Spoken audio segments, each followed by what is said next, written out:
किस तरह के ब्लैक मैजिक होते हैं और किस तरह का ब्लैक मैजिक करते हैं?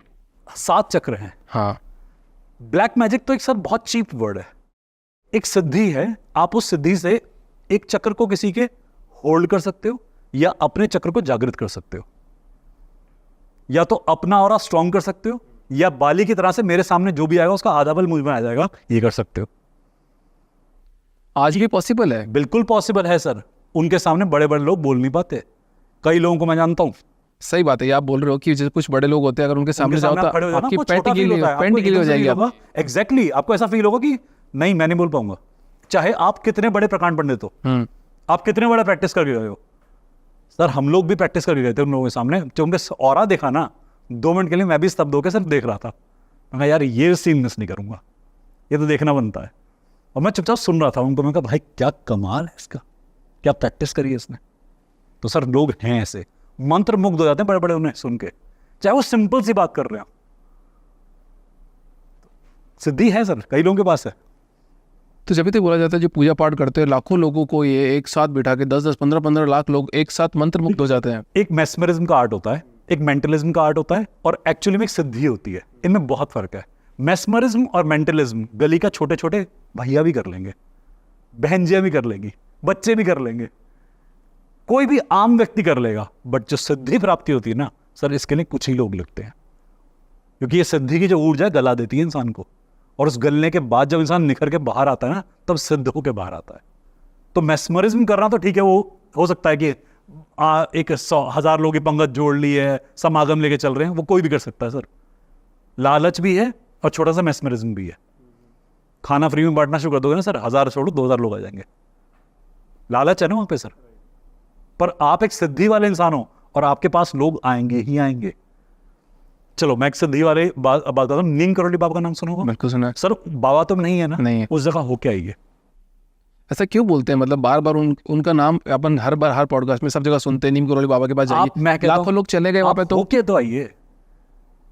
मैं सर, मेरे को भी बिलीव नहीं था, मैं डिसबिलीवर था, टोटल डिसबिलीवर। जब उस जगह से इवन बाईपास कर रहा था ना मैं, कि होके गुजर रहा हूँ सिर्फ, सर कैची धाम के पास कुछ फील हुआ था।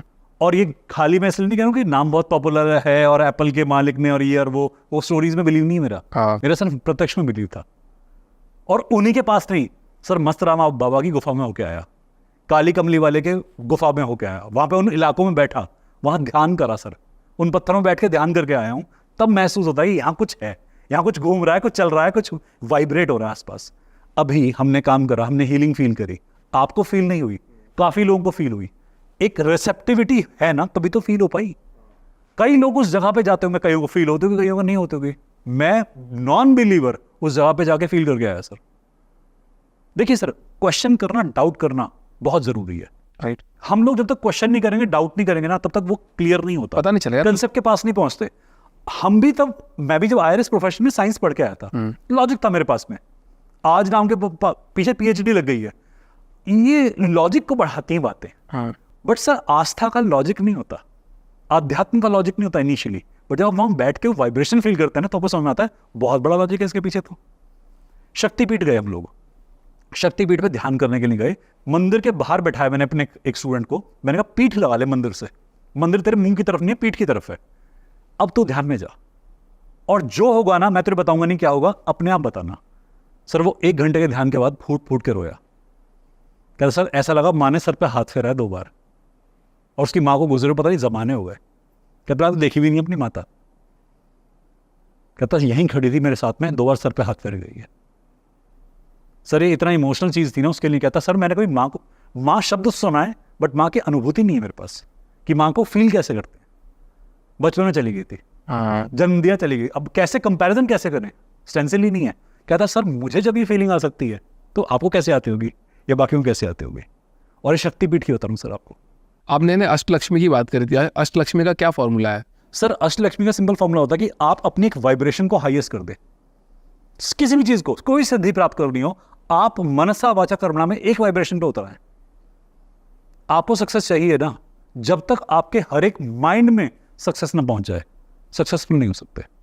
ये तो वो बात हो गई जैसे आज मैं मेरी बात करता हूँ, आपने बहुत अच्छी बात बोली, मैं आपको इंटरप्ट कर रहा हूँ यहाँ पे कि आज से 4 साल पहले मेरे को सक्सेस चाहिए थी। मतलब मैं नौकरी कर रहा था, मैंने सोचा कि भाड़ में जाए नौकरी, मैं नहीं करूँगा, मैंने अपने पूरे शरीर में रोम रोम में ही बिठा लिया कि यार मेरे को बिजनेस करना है, मेरे को सक्सेस मतलब कैसे भी करके इसको पाना है। एक बड़ी कंपनी को मैंने मेल डाला, मैं आपके लिए 100 करोड़ का बिजनेस ड्राइव करूंगा, वो जो आप बोल रहे हो। मैंने मेल डाला, वो उनके पास गया और उन्होंने रेस्पॉन्ड कर दिया कि how you will do it. हमने बोला आई हैव ए प्लान। उसने बोला कम टू ऑफिस। हम मिले, आज मेरी कंपनी आया है। सर ब्रेन एक होता है बॉडी में, माइंड हर सेल का होता है। आप जब पूरे वाइब्रेशन को अपनी अष्टलक्ष्मी जैसे बेसिकली कहते हैं, वो 8 सिद्धियां ही तो है हमारी, 7 चक्र ह्यूमन बॉडी के और ऊपर बिंदु चक्र, इसका एक्टिवेशन तो है। 8 लक्ष्मी क्या होती है? 8 चक्र की तो बात होती है, राइट। आप जब अलाइनमेंट में आ जाते हो तो यूनिवर्स आपकी सुनता है ना। लोग इसे पैसे के फॉर्म में तोलते हैं, सिर्फ पैसे की फॉर्म, सिर्फ पैसा। लक्ष्मी पैसा नहीं है, लक्ष्मी विद्या भी है, लक्ष्मी आपकी संतान भी है, धन भी है, धान्य भी है, गज लक्ष्मी भी है। कई टाइप की लक्ष्मियां मिलती हैं सर। ये हमारी अंदर की ना एक सोच का एक प्रगाढ़ता होती है कि आप कितने मजबूत हैं। आपने कहा कि आपने कंपनी से क्लेम कर दिया। सर कंपनी से क्लेम करा, आपके रूट चक्र का इसमें रोल नहीं है क्या? आपके मणिपुर चक्र का इसमें रोल नहीं है? जो समझते हैं आप समझ जाएंगे कि रूट चक्र हमारे कॉन्फिडेंस को मार्कर करता है। जो डीपेस्ट फियर होता है वो भी रूट से आता है, जो डीपेस्ट कॉन्फिडेंस होता है वो भी रूट से आता है। आपको कैसे पता? आप कह रहे हो गट फीलिंग आती है, कैसे पता? वो कहां से आ रही है? गट से कोई फीलिंग नहीं आती सर। गट में तो सिर्फ शिट होता है, राइट, एक्सक्रीशन होता है। गट से फीलिंग नहीं आती, फीलिंग आती है नाभि से। आपके पितर कहां से जुड़े हैं? आप अपनी माता से कहां से जुड़े थे? नाभि से। क्योंकि पेट पर लगती है, पेट के नीचे आते भी आते हैं, इसलिए हम गट कह देते हैं सर उसे। ये अंग्रेजों का दिया हुआ वर्ड है। हमें कहते हैं, हम इसे आत्मज्ञान बोलते हैं। ये आत्म का स्थान भी कहा जाता है। ये हमारा फिजिकल ब्रेन है, ये हमारा स्पिरिचुअल ब्रेन है, और यहां से हमारी स्पिरिचुअल एसेंस आती है सर। हर वक्त अष्टलक्ष्मी की प्राप्ति सर यहीं से होती है कि आप अगर अपनी ऊर्जा को हर वक्त एक ही पैटर्न पे छोड़ेंगे ना, तो कॉन्स्टेंट वाइब्रेशन बननी शुरू होती है। अब आप डेली कहें नहीं यार नहीं हो पाएगा, क्यों? आप बोलो ना होगा, 100% होगा, और जब मैं करूंगा तो होगा। होता है सर। आपने भी किया है, मैंने भी किया है, कई लोग और जो सुन रहे हैं उन्होंने भी किया है। नेगेटिव भी किया कई लोगों ने, हाँ, कि मेरी बॉडी में कहीं कैंसर ना हो जाए, हाय मुझे कुछ ना हो जाए, मुझे टीवी ना हो जाए। हो गई। अफर्मेशन दोनों तरफ वर्क करती है सर। लक्ष्मी काली भी होती है, लक्ष्मी गोरी भी होती है, या लक्ष्मी गोल्डन कह देते हैं इसे हम, और लक्ष्मी भी होती है। आपने नाम सुना होगा शायद। Affirmation is the main thing sir. मेरे को जहां तक मेरी समझ कहती है सर, अष्टलक्ष्मी मैंने कई बार पॉलिटिशियन के साथ भी काम करा है सर, और बड़े बड़े एमएनसी के लीडर्स के साथ भी काम करा है। हाँ, और फैमिली में कहते हैं सर हमारी सक्सेस कांस्टेंट होनी चाहिए। वो कई बार ऐसे प्रेशर डाल काम कराते हैं। मैं कहा सर आप एक वाइब्रेशन लेके चलिए, इस वाइब्रेशन पे एमिट करते हूँ कि प्रोजेक्ट लॉन्च करेंगे, 100% सक्सेस रेट है। ये कोई भी कर सकता है क्या? सर कोई भी कर सकता है, और कोई भी करता है सर इस। जैसे कभी वाइब्रेशन आती है, मेरे को भी एक वाइब्रेशन आती है, मैं उस टाइम का काम कर लूँ। मैंने बोला एक बड़ी कंपनी को मेल डाला, मेरा काम हो गया, मेरे आगे चाहिए, बट वो पर्टिकुलर वाइब्रेशन से सेम नहीं रहती है। सर हमारा जो प्रोसेस ऑफ थिंकिंग है ना, वो हर वक्त बदलता है। कांस्टेंट एक पिच क्रिएट करनी पड़ती है अपने लिए। हम सुबह उठते हैं, क्या हम इसी वाइब्रेशन से उठते हैं? जैसे आप और मैं बात कर रहे हैं, कभी कभी बहुत डल होते हैं, कभी कभी बहुत सल्किंग होते हैं, बट अपने आप को रिजुवेनेट करना होता है कि यार काम करना है। कई लोग मजबूरी में काम करते हैं, कई लोग उसी मोमेंट में अपने आप को इतना ज्यादा एक्साइट कर देते हैं, चार्ज कर देते हैं कि वो अपना वो स्टांस प्राप्त कर लेते हैं। हाँ, गेटिंग द स्टेट, इसे हम अपना एनएलपी में बोलते हैं या हिप्नोसिस में बोलते हैं, getting the state, getting the stance. आप सुबह उठ के तैयार होते, शीशे के सामने देखते हो अपने आप को। मैं आपके पास आ रहा था, मैं थोड़ी देर शीशे के सामने खड़ा रहा, मैं अपने आप को अधघोरता रहा, तो मैं पूछा गया कि क्या कर रहे हैं आप? ठीक है, मैं कहा मुझे स्टांस में आने दो, मुझे अपनी स्टेट में आने दो। मैंने अपनी आंखों में देखा, अपने आप को रियलाइज कराया कि what you have to do, who you are, what you do, it's regular, you have to do this this this. याद आ गया, वापस आ गए। कई बार आप भूल जाते हैं कि आप हैं कौन, आपकी वाइब्रेशन मिस हो जाती है। भूलते हम सभी हैं, हम अपने वाइब्रेशन को, अपने स्टांस को मिस करते हैं, नॉर्मल है सर, बट इसे क्रिटिसाइज नहीं करना चाहिए। हाय मैं तो पीछे रह गया, रह गए, कोई बात नहीं, अब दुगनी स्पीड से दौड़ लो। आपने वाइब्रेशन की बात करी मेंटेन करने के लिए, इसके लिए एज भूल जाइए, आराम भूल जाइए, परिवार भूल जाइए, क्योंकि जब आपको दौड़ना होगा ना, तो केवल आपकी दौड़ ही काम आएगी।